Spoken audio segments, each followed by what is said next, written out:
So in some of these techniques, we've been selectively sharpening and selectively blurring for different effects, but in Camera Raw Filter, we can actually paint on effects, and I'll show you what I mean. So go ahead and open up princess.jpg, and I'm going to still work on a duplicated layer. So press Control or Command J, and then go to Filter, then Camera Raw Filter.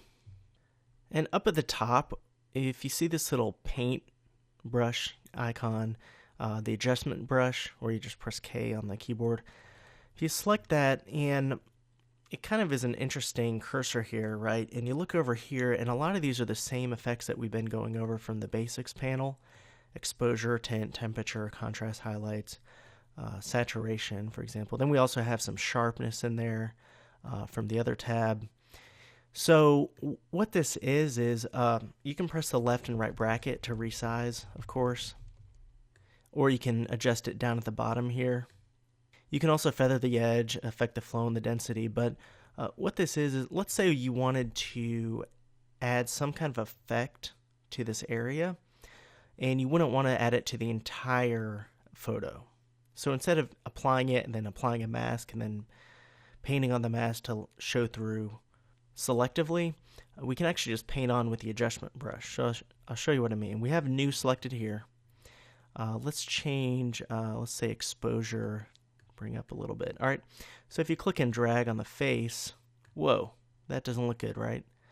So we changed the exposure and it really messed up, but let's do highlights. Okay, bring the temperature down a little bit. All right, so I've adjusted the temperature a little bit on her face, adjusted the exposure a little bit, and let's go to sharpness and just really bring the sharpness up a little bit.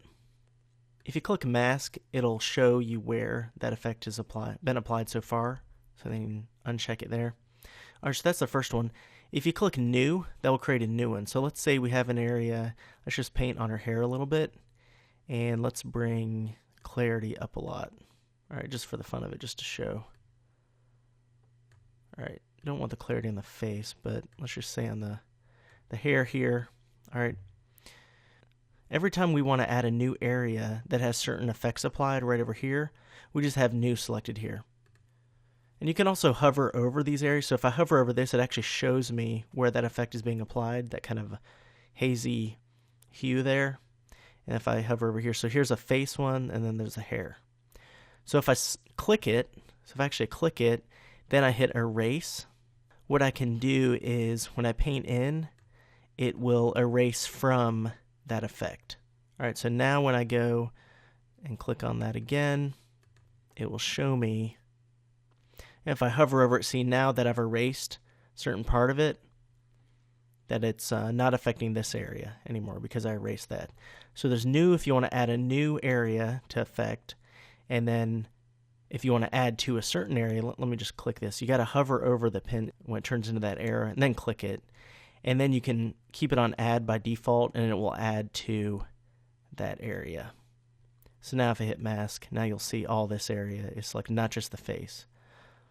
All right, let me hover over this one again. If we want to add back to this one, we can paint that back in. So we can add new pins by selecting new, and that will add new areas to effect with more adjustments, whether it be sharpness or lighting or color or contrast. We can add to areas that are already here. We can also erase from current areas. So once we're done, we just click OK, and it'll take a second to apply all those changes, and then there we go. So there's before, and then there's after. So it's pretty neat because we can add these effects without having to worry about necessarily masking out areas and going to many different panels in Photoshop for image adjustments. We can just go to the Camera Raw filter and apply contrast and lighting adjustments and hue saturation adjustments and sharpening adjustments to specific areas with different pins.